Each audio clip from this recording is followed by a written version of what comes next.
ज़िंदगी के हम 8 चीज़ के बारे में बात करेंगे आपसे कि ज़िंदगी में अगर ये 8 चीज़ें आपके पास मौजूद है, तो आप अच्छा रह सकते हैं, माने स्वस्थ रह सकते हैं। जीवन में बीमारी होने की संभावना बहुत कम हो जाएगी और 90% लोग 90% लोगों से आप अच्छे होंगे, आपका स्वास्थ्य अच्छा होगा। तो सबसे पहले शुरू करते हैं डाइटरी पैटर्न, खाने के तरीके। खाने में हरी साग सब्जी, सलाद, खीरा, टमाटर, गाजर, मूली, बथुआ, किनहरी, जो भी साग होता है, सब्जी होती है, सलाद होता है, फल होता है, इसका मात्रा बढ़ाइए। तो ये जो है दिन में 3 बार खाइए, रात का खाना थोड़ा कम खाइए। तो ये सब जो पैटर्न है वो खाने का पैटर्न हुआ। दूसरी बात हो गई कि आप एक्सरसाइज किस तरह से करते हैं। एक्सरसाइज का 4 कैटेगरी होता है, एक चलना, टहलना, दौड़ना, साइकिल चलाना। तो एरोबिक एक्सरसाइज होता है, इसमें ऑक्सीजन का ज़्यादा इस्तेमाल होता है। एक होता है कोई सामान को उठाना, दंड बैठ के करना, कुश्ती में जोर लगाना, किसी का सामान उठाना, दीवार को धक्का देना। तो वो होता है एनएरोबिक एक्सरसाइज। उसके में उसमें एनर्जी इतना ज़्यादा जल्दी लगता है कि उतना ज़्यादा ऑक्सीजन हम ठीक से शरीर को पहुंचा नहीं पाता है, तो वो एनएरोबिक होता है। उसमें अच्छा खासा मात्रा बिना ऑक्सीजन के भी वो काम कर लेता है शरीर। तो ये तीसरा हो जाता है बैलेंस एक्सरसाइज, यानी आप एक पैर पर खड़े होते हैं, न सीधा पूरे खड़े हैं ना पूरा बैठे हैं, बीच वाला अवस्था में है, जिससे मैं बैलेंस का काम, तो इस बैलेंस को मजबूत करता है आपके सिस्टम को। बैलेंस कहीं बैलेंस बिगड़ता है, कहीं गिरते नहीं है लुढ़क करके, या कहीं चढ़ते हैं तो टेढ़ा होकर चल रहे हैं, सीधा होकर चल रहे हैं, तो उसमें गिरना से बचने के लिए बैलेंस एक्सरसाइज होता है। चौथा वैसे स्ट्रेच एक्सरसाइज, जैसे उंगली को ऐसे करना, ऐसे करना, ऐसे करना, जैसे उठा से तो पूरे जितना ज्वाइंट है सबको एक बार ऐसे ऐसे कर देना। तो ये पूरे शरीर को एक बार कर लेना, जैसे इसको ऐसे कर लिया, ऐसे इसको कर लिया, माथा आगे पीछे कर लिया। ये हो गया आपका स्ट्रेच एक्सरसाइज। योगा जो करते हैं हम लोग, खास करके पैर से मोड़ के उधर कर देते हैं, उसको उधर कर देते हैं, ये होता है मेनली स्ट्रेच एक्सरसाइज में आता है।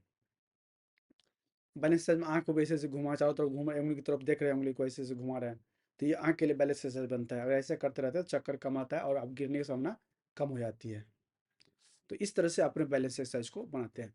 तो ये हो गया एक्सरसाइज। तीसरा हो गया आप सोते कितना अच्छा है। सोना 6 से लेकर 8 घंटा जो है सामान्य होता है।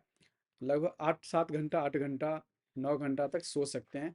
डिपेंड करता है, उम्र ज़्यादा बढ़ने से थोड़ी नींद की अवधि घट जाती है। नींद सोने के साथ साथ सोने का जो क्वालिटी होता है, जैसे होता है आम आपके पास 10 किलो है, लेकिन 10 किलो का आम सब के सब सुंदर आम है, अच्छा आम है, तो वो अलग हो गया। 10 किलो आम है लेकिन 2 4 ठो सड़ा भी है उसमें, तो वो अलग बात है। नींद, अच्छी नींद आनी चाहिए और वो 7 से 8 घंटे के बीच में होनी चाहिए। 9 घंटा 10 घंटा तक भी चल सकता है, बशर्ते उम्र थोड़ा कम हो यंग लोगों के। तो ये सब चीज़ जो है इसमें नींद में हो गया। और उसके बाद आपका आ गया कि कोई भी आदमी स्मोकिंग होता है, जो धुआं, सिगरेट पीना, बीड़ी पीना, वो तो एक्टिव और पैसिव दो होता है। एक्टिव का मतलब वो खुद ही धुआं पी रहा है, खुद ही भी स्मोकिंग कर रहा है। पैसिव का अर्थ होता है कि कोई और पी रहा है लेकिन उसके अंदर भी जा रहा है वो, तो वो पैसिव हुआ। तो आप एक्टिवली या अपना खुद पी के ले रहे हैं धुआं, या कोई और पी रहा है आपका अगल बगल में, उसका से आपका अंदर धुआं जा रहा है, या किसी और धुआं जा रहा है, तो उस धुआं से बचना बहुत जरूरी है। तो ये हो, इसके अलावा आपको चल रहा है अगले पॉइंट पे हम लोग, कि शरीर का वजन भी सही होना चाहिए। अगर किसी का पेट निकला हुआ है, शरीर का निकला हुआ है, इसका ना कहीं वो अनहेल्दी है। आपका एकदम पेट नहीं निकला हुआ, आप शरीर का वेट सही है, बॉडी मास इंडेक्स बोलते हैं हम लोग, 19 से लेकर के 24 25 तक जो है नॉर्मल माना जाता है। अपने इंडिया में खास करके 22 23 ही ज़्यादा अच्छा रहता है, उसके ऊपर नहीं जाना चाहिए। तो ये जो बॉडी मास इंडेक्स है, वजन सही, पेट नहीं निकला हुआ, आप आम भाषा में इसे कह सकते हैं, वजन सही होना चाहिए, पेट नहीं निकला होना चाहिए। उसके बाद जो पैरामीटर रहता है कि आपका ब्लड शुगर नहीं बढ़ना चाहिए। खाली पेट में 100 के नीचे होना चाहिए, खाने के 2 घंटे बाद या कभी भी 140 से ज़्यादा शुगर नहीं होना चाहिए। ऐसा है तो आपको डायबिटीज़ नहीं है, या हुआ है तो कंट्रोल में है।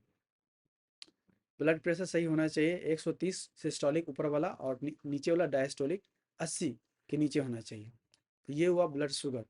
अब हुआ लिपिड प्रोफाइल, वो होता है खून के अंदर कोलेस्ट्रॉल का मात्रा, टोटल कोलेस्ट्रॉल, पूरे कोलेस्ट्रॉल जो है 200 से ज़्यादा नहीं होना चाहिए। एलडीएल कोलेस्ट्रॉल जो खतरनाक होता है, वो 100 के नीचे होना चाहिए। तो इस तरह से कोलेस्ट्रॉल अच्छा होना चाहिए। तो ये टोटल पॉइंट को हम फिर काउंट करते हैं 8 पॉइंट में। खाने का तरीका हुआ, एक्सरसाइज करना हुआ, सोना हुआ, सिगरेट नहीं पीना हुआ, वजन सही होना हुआ, ब्लड शुगर सही होना, ब्लड प्रेशर सही होना, और कोलेस्ट्रॉल का, लिपिड प्रोफाइल का सही होना। ये 8 चीज़ इसमें सही है, उसके स्वास्थ्य को जो है खराब होने की संभावना ऑलमोस्ट नहीं रहती है। वो जल्दी बीमार नहीं पड़ सकते, खास करके heart attack, stroke, diabetes, blood pressure का ज़्यादा बढ़ना के कारण से जो कॉम्प्लिकेशन है, किडनी फेल होना, आँख का खराब हो जाना, तो ये सब चीज़ों से वो बच जाते हैं, लंबे समय तक बचे रहते हैं। हमारा इस वीडियो के माध्यम से कहना यह है कि किसी का अगर जो उसमें से एक पैरामीटर गड़बड़ है, आप टहलते नहीं तो टहलिए। आप खाना गड़बड़ खा रहे हैं, इधर उधर खा रहे हैं, बाहर का खाना बहुत खा रहे हैं, तो खाने से बचाइए। एक्सरसाइज नहीं करते, एक्सरसाइज करिए, 30 मिनट रोज टहलना शुरू कर दीजिए, आधा घंटा। शुरुआत आप धीरे धीरे शुरू धीरे कम से ही करें, 2 मिनट से शुरू करें, धीरे धीरे करके 2 मिनट, फिर 4 मिनट, फिर 6 मिनट, धीरे धीरे उसको बढ़ा करके अपना 30 मिनट तक कर लें। तो एक्सरसाइज हो गया। स्मोकिंग जान पर स्मोकिंग की रहे तो उसको छोड़िए। कोई दूसरा आपके पास पी रहा है तो उससे दूर हो जाइए या उसे मना कीजिए।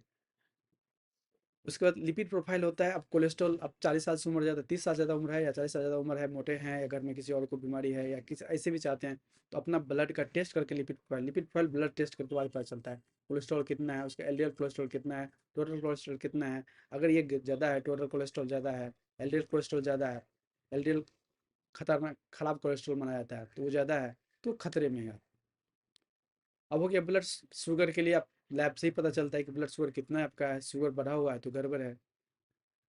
ब्लड प्रेशर की मशीन आती है, उसे आप नाप करके हाथ में लगा के ब्लड प्रेशर नाप करके देखा जाता है कितना बीपी है इस हाथ में, कितना इस हाथ में। अगर ब्लड प्रेशर 130 और 80 से ज़्यादा हो रहा है तो भी आपके बढ़े हुए साइड में है। ऐसा अगर बराबर रह रहा है तो आपको खतरे के में आप जा रहे हैं। तो ये 8 जो फैक्टर है, जो आदमी इस 8 फैक्टर को सही से कंट्रोल कर लेगा, उसको बीमारी जल्दी नहीं होगी, वो बीमारियों से बचे रहेंगे। तो ये ज़िंदगी के 8 ज़रूरी चीज़ें हैं, जिसको कोई भी आदमी अगर जान ले, समझ ले, मान ले, तो उसके शरीर में बीमारी होने की संभावना बहुत कम हो जाएगी। हमारी आप लोगों से उम्मीद है इस वीडियो को देखें, समझें और अपने जीवन में उतारें, क्योंकि देखने से, समझने से फ़ायदा नहीं होगा जब तक उसको अपने जीवन में उतारते नहीं हैं। हो सकता है आपके साथ कोई एक ठो लागू हो तो एक खराब हो, कोई सिगरेट पीते हो बाकी सब सही हो, या 2 खराब हो या 3 खराब हो, कोई 3 खराब हो, तो आप उसको सही कर लीजिए। अगर ऐसा कर लेते हैं तो जीवन के लिए बहुत बढ़िया बात है, अपने लिए बढ़िया बात है, अपने परिवार के लिए बढ़िया है, और जब परिवार के लिए बढ़िया है तो पूरे देश के लिए बढ़िया है। तो और देश हित में भी ये जानकारी लोगों तक फैलाइए, लोगों को बताइए, लोगों को समझाइए। उम्मीद करते हैं वीडियो अच्छा लगा होगा। अगर अच्छा लगा हो तो लाइक ज़रूर कीजिए, और अगर यूट्यूब पे देख रहे हैं तो उसको सब्सक्राइब चैनल कर लीजिए, या शेयर भी कर सकते हैं, लोगों तक पहुँचा सकते हैं, क्योंकि अगर लोग अच्छे होंगे